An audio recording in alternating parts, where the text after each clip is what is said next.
এটা হচ্ছে মা কঙ্কালীতলার, এই জাস্ট আসা হলো।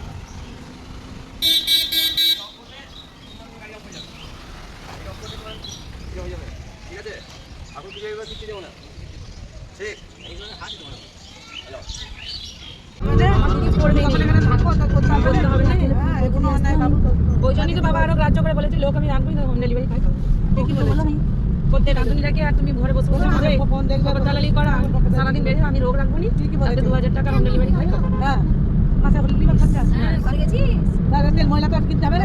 হ্যাঁ ঠিক আছে। হ্যাঁ আর যেদিন যেমন সুবিধা লোকজন খাবে আমার 15-20টা আছে রাঁধুনি রাখবো সে একদিন এসে রান্না করতে চলে যাবে। আমাকে খাই দিয়েছি তো কদিন না খাওয়াইনি কি ঝামেলা গো রান্না করা।